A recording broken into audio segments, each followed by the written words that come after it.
আমরা তো ফাইবার সম্বন্ধে জানি, মোটামুটি সবাই জানি যে ফাইবার একটা মার্কেট প্লেস যেখানে ফ্রিল্যান্সিং করা হয়, যেমন ফাইবার, আপওয়ার্ক, 99 ডিজাইন, গুরু.কম। আমরা তো এগুলার সঙ্গে মনে হয় পরিচিত, সবাই কম বেশি পরিচিত, তাই না? জি। এখন আপনারা হয়তো বা অনেকে আছেন ডিজিটাল মার্কেটিং নিয়ে কাজ করেন, বা অনেকে আছেন হচ্ছে ওয়েব ডেভেলপিং নিয়ে কাজ করেন, অনেকে এআই নিয়ে কাজ করতেছেন, বা অনেকে ভিডিও এডিটিং, অ্যানিমেশন, বা অনেকে গ্রাফিক ডিজাইন নিয়ে কাজ করতেছেন বা কাজ শিখছেন। এখানে অনেকে আছে যে এখনো কোনো কোর্স করে নাই, একেবারেই নতুন, বা অনেকেই আছে যে অলরেডি আইটি সেক্টর বা কোনো মেন্টর থেকে কাজ শিখছে, বা ফাইবারে আসছে, ফাইবারে এসে কাজ পাচ্ছে না, এমনও অনেকে আছে। এখন কথা হচ্ছে যে যারা নতুন তারা কি শিখবেন বা কি শিখতে চান বা কি নিয়ে আগাবেন, আমি সেই বিষয়টাকে ক্লিয়ার করি। যারা ফ্রিল্যান্সিং এ আসছেন ফ্রিল্যান্সিং করার জন্য, মূলত কাজ শেখার জন্য না, কাজ তো অবশ্যই শিখবেন, এটা তো অবশ্যই। শুধু যে কাজ শেখার জন্য আসছেন তা তো না, সবাই আসছেন হচ্ছে ফ্রিল্যান্সিং করার জন্য, ফ্রিল্যান্সার হওয়ার জন্য।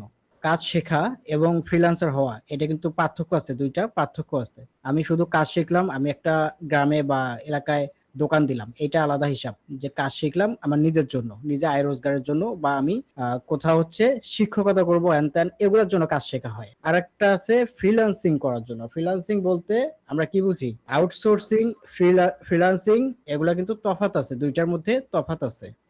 আউটসোর্সিং আলাদা, ফ্রিল্যান্সিং আলাদা। What is freelancing? ফ্রিল্যান্সিং হচ্ছে আমি বাংলাদেশে বসে ভিনদেশীদের সাথে কাজ করার যে আহ, বিষয়টা থাকে না, এইটাকে বলা হয় ফ্রিল্যান্সিং। আমি আমার দেশে বসে, বা যে কেউ যার তার দেশে বসে কাজ করবে ভিনদেশীদের সাথে, যে কাজ করতেছে সে কিন্তু ফ্রিল্যান্সার। এবং ওই যে ক্লায়েন্ট, ভিনদেশি ক্লায়েন্ট, ওই ক্লায়েন্ট যে কাজটা নিচ্ছে ওইটাকে কিন্তু বলে আউটসোর্সিং। আমাদের গ্রামে বা আমাদের শহরে যেখানেই দেখি না কেন, অনেকে বলে যে ফ্রিল্যান্সিংটাকে মনে করে যে আউটসোর্সিং। অনেকে বলে না যে ওই ছেলেটা আউটসোর্সিং করে।